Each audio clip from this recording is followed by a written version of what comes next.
maliliit, marami. Maraming ibon ngayon, oh.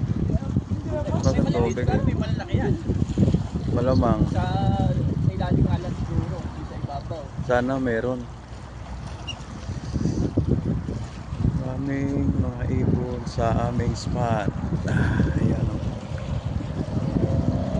Diyan ako pwesto eh. Marami pa sila, oh.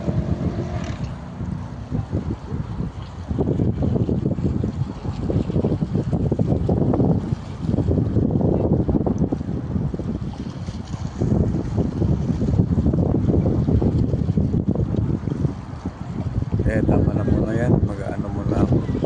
Magsisit up muna ako ng pamingwit ko. Naaliw lang ako sa mga ibon eh. O yan, diba? Kada tingnan nyo. Dami. Dito ba lang sa spot ko. Kanan, mga ibon. Marami. Ito pa rin dati kong spot. Yan. Kaso nga lang. Bago dating na ako.